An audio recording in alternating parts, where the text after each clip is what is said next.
Have you ever tried to, like, sit down and meditate when your life just felt like an absolute chaotic mess? Oh, yeah.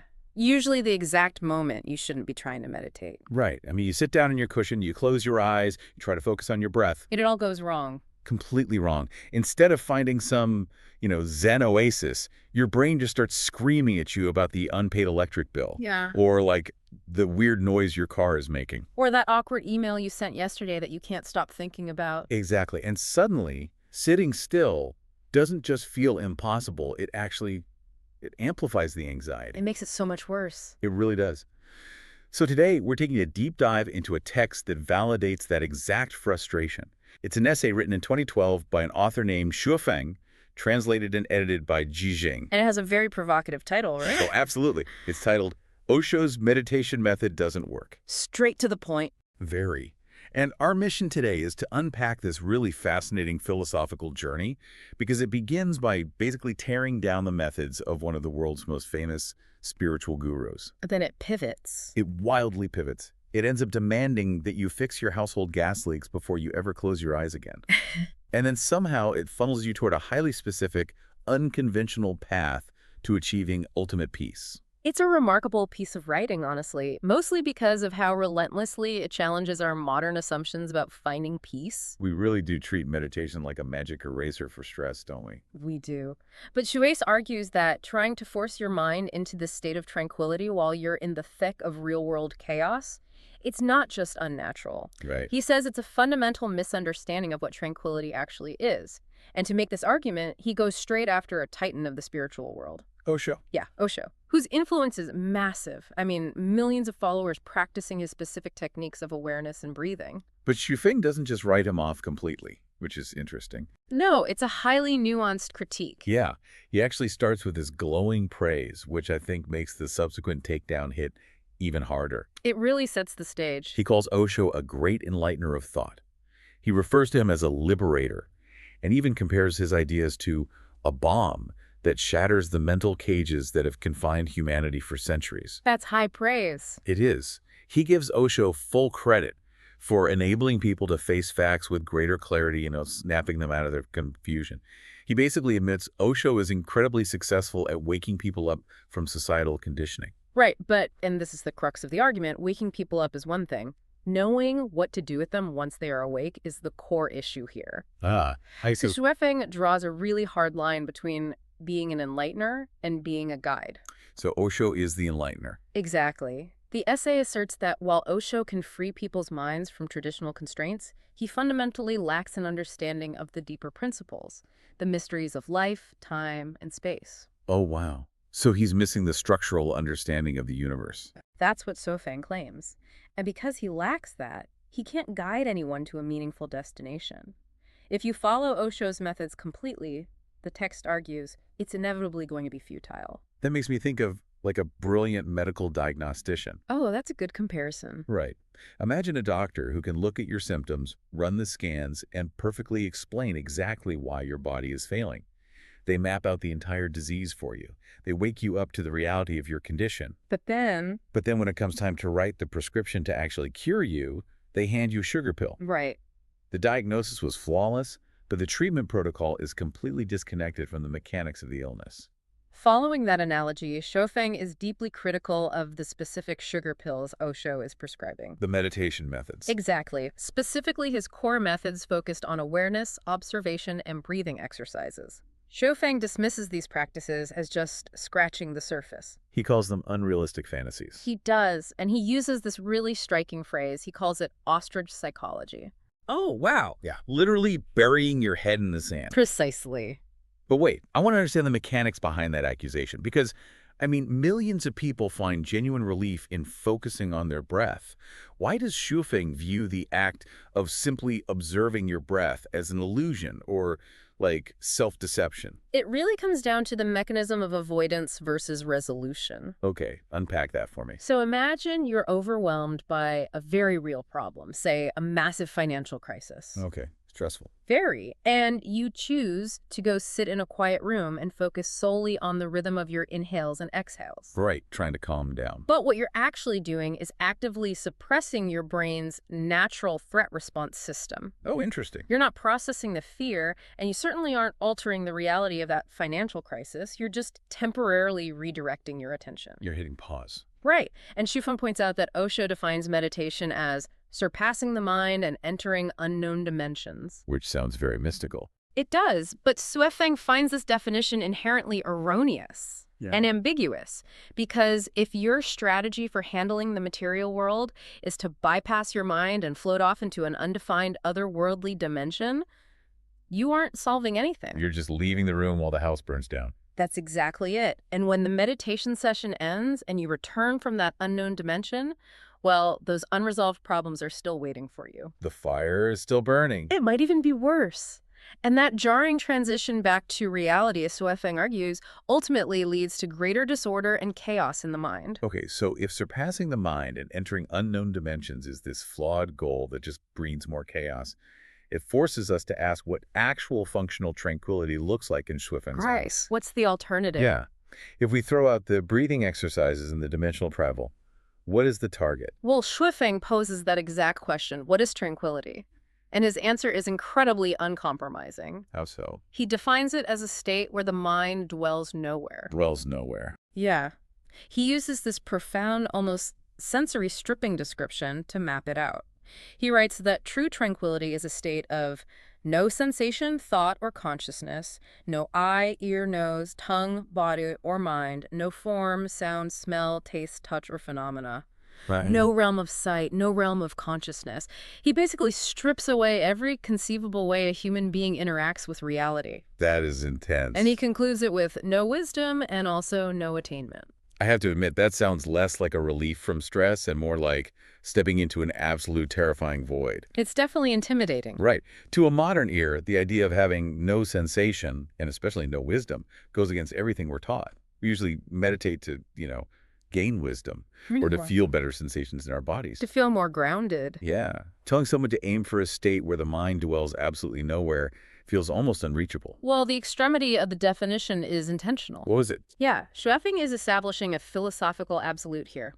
He wants to highlight the vast canyon between true emptiness and what he sees as the paltry breathing exercises he just critiqued. Setting a really high bar. Exactly. And to anchor why this intense state even matters, the text brings in a quote from Zhu Liang. The legendary historical figure, right? Yes, synonymous with unparalleled strategy and wisdom in Chinese culture. And Zhu Liang stated, "Nothing can go far without tranquility." Okay. So Zuofeng builds heavily on this premise. He argues that without a genuinely calm mind, there is absolutely no health, order, efficiency, harmony, or elevation. So it's not a luxury. Not at all. This isn't about feeling relaxed for 10 minutes on your lunch break. It's about establishing the foundational prerequisite for a functioning human existence. Okay, I get the stakes.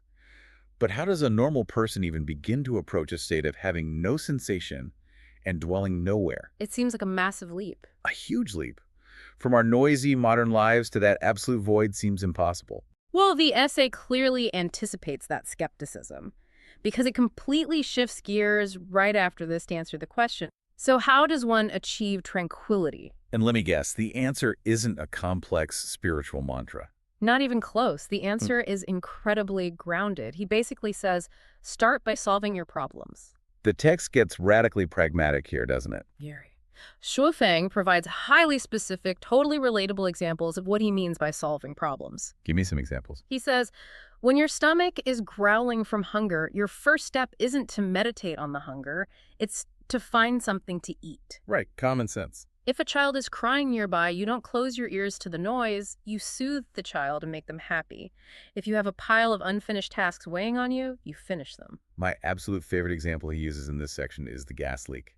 It's so visceral. It really is. He writes, if there's a gas leak at home, resolve that issue first. It's impossible to meditate with a leaking gas. You can just picture it. Yeah, someone sitting in the lotus position, eyes closed, trying to find their center while the smell of explosive gas just fills the living room. It perfectly illustrates his point about artificial calmness.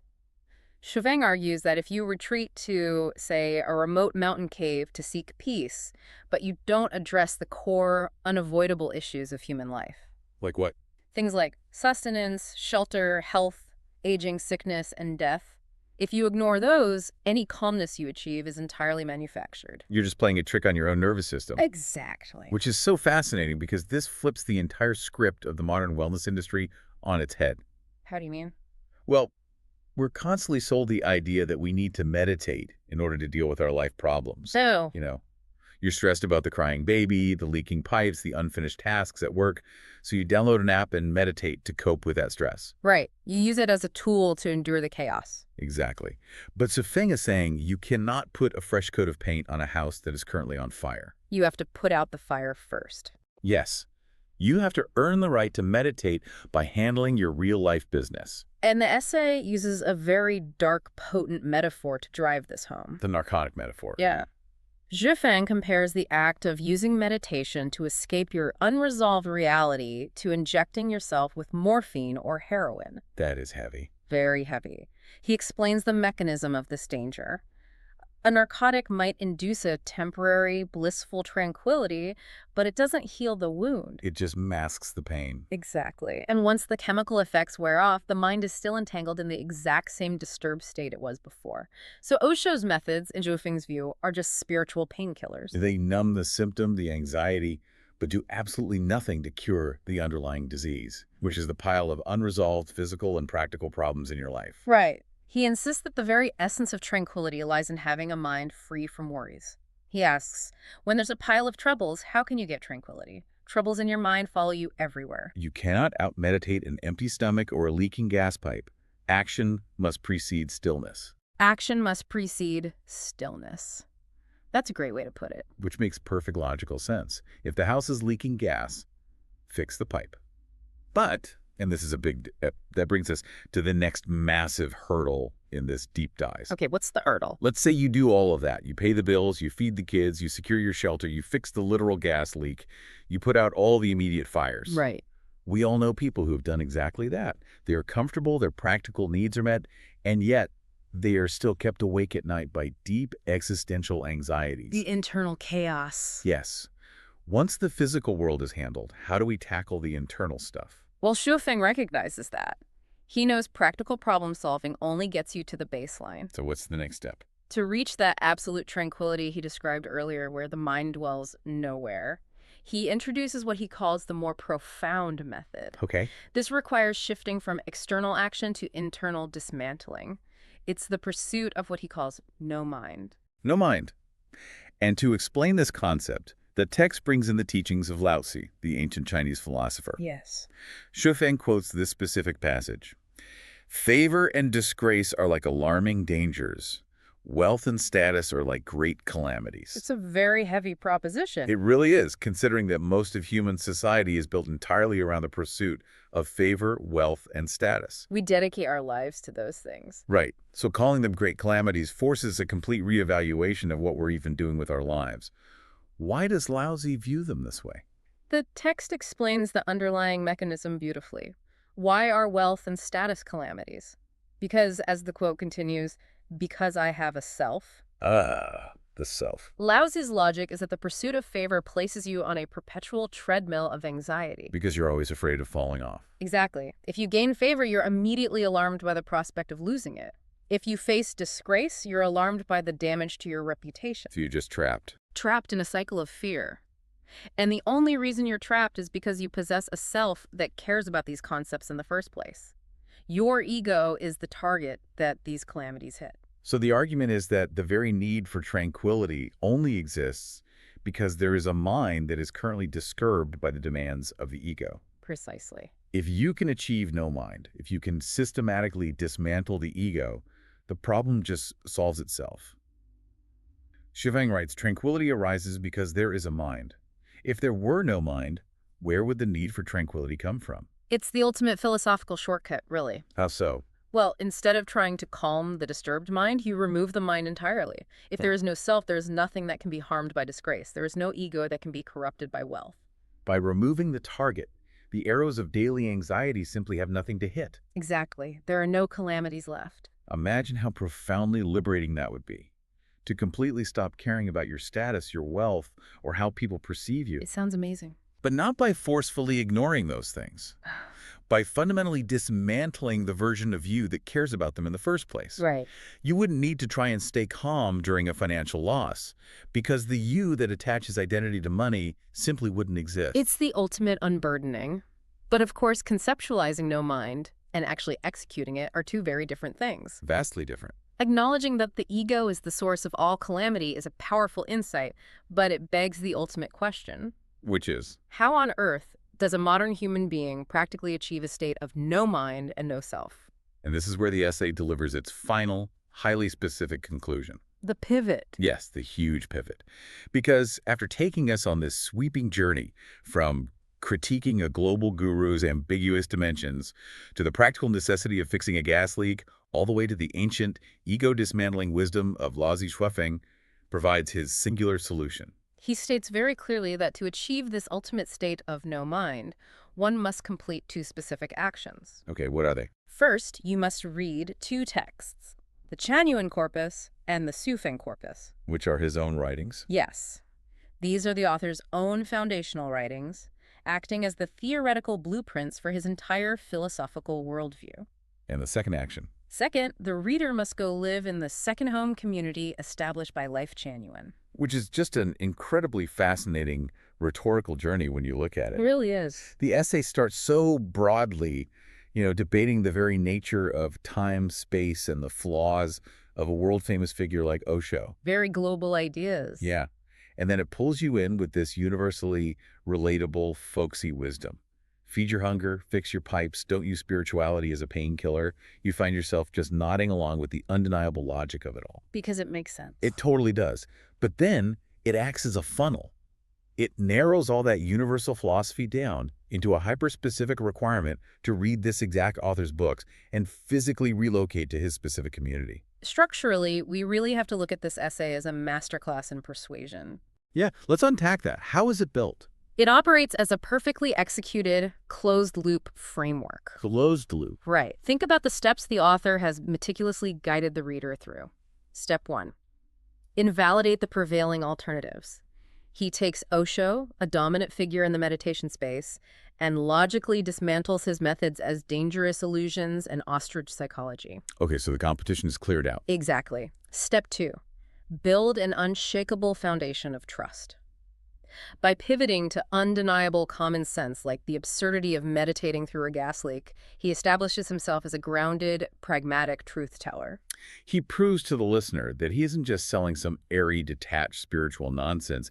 He actually cares about the material reality of your life. Precisely, which allows him to move seamlessly to step 3, introducing a profound, seemingly insurmountable existential problem. The calamity of the self. Yes, he uses Laozi to explain the massive stakes of achieving no mind. And finally, step 4. He presents his own framework and community as the exclusive final destination to solve that massive problem. The loop closes.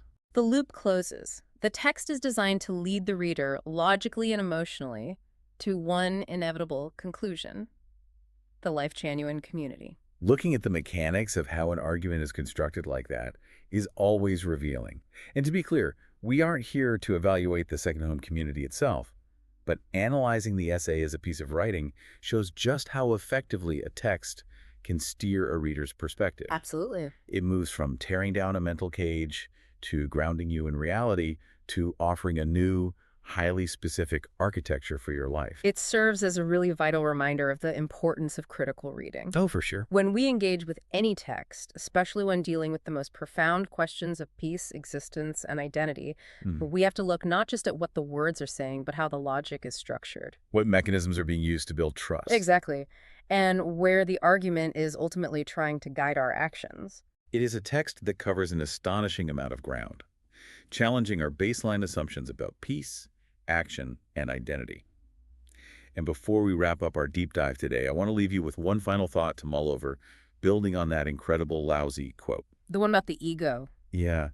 We discussed the idea that all our calamities, all our anxieties, stem from the fact that we have a self, that we are desperately trying to protect and elevate the burden of the ego. It's a heavy burden. It is. But if we look at the modern self-care and wellness industry today, Think about all the apps, the expensive retreats, the morning routines, the endless pursuit of personal optimization. Almost all of it is hyper-focused on the self. Oh, that's a really interesting point. It's all about making my body healthier, making my mind sharper, protecting my boundaries, and curating my personal peace. Right. If Shuifeng and Laozi are right, and the self is actually the root source of our calamity, does our modern obsession with self-care actually make us less tranquil in the long run? Are we just feeding the problem? Exactly. Are we just feeding and polishing the very ego that is keeping us awake at night? It is certainly something worth contemplating the next time you find yourself stressed out trying to ignore the chaos of your life. It's a great question to leave on. Thank you so much for joining us on this deep dive, and we will catch you next time.